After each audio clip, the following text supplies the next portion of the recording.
আজকে শেডিং নিয়ে একটা কথা বলবো। সেটা হচ্ছে যে আমরা যারা ওভেন ফেব্রিক নিয়ে কাজ করি, বিশেষ করে কন্টিনিউয়াস এবং প্যাড ব্যাচ, দুই ধরনের ফেব্রিকেই ডায়েট সারফেস রিঅ্যাক্টেন্ট এবং প্যাড রোলারের প্রেশারের কারণে সাইড টু সেন্টার ভেরিয়েশন দেখা যায়, শেডিং পাওয়া যায়, যার ফলে হয় বডিতে পার্টসগুলোতে শেডিং আসে। তো এটা একটা কমন প্রবলেম আমাদের গার্মেন্টস সেক্টরে।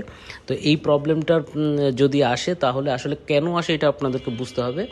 আর ফার্স্ট হচ্ছে যে রেমেডি কি এটার, সেটা নিয়েও আমি আজকে কথা বলবো।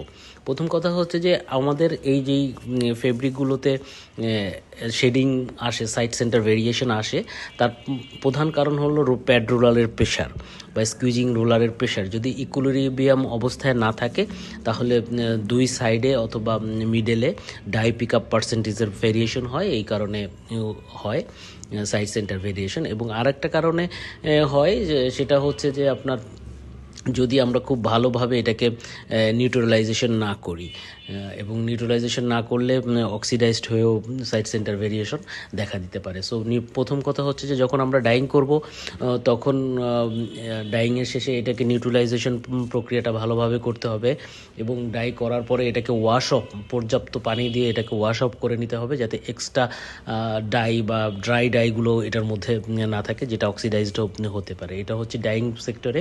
এবং এরপরে যখন আমরা কাটিং করার পরেও যদি গার্মেন্টের পাশে শেডিং চলেই আসে, তাহলে সেই ক্ষেত্রে আমরা যেটা করতে পারি, হালকা টাচ আপ করতে পারি। কিন্তু এই টাচ আপের ক্ষেত্রে আপনাকে খেয়াল রাখতে হবে আমরা যে কেমিক্যালগুলো ইউজ করি সেগুলো যেন অথেন্টিক হয়, সেগুলো যেন বাজে স্মেল না আসে, বা রিকগনাইজ ডাইস কেমিক্যাল অনেকগুলো থাকে, সেগুলো ব্যবহার করি। আদারওয়াইজ এটা গার্মেন্টসে ক্লেম আসবে,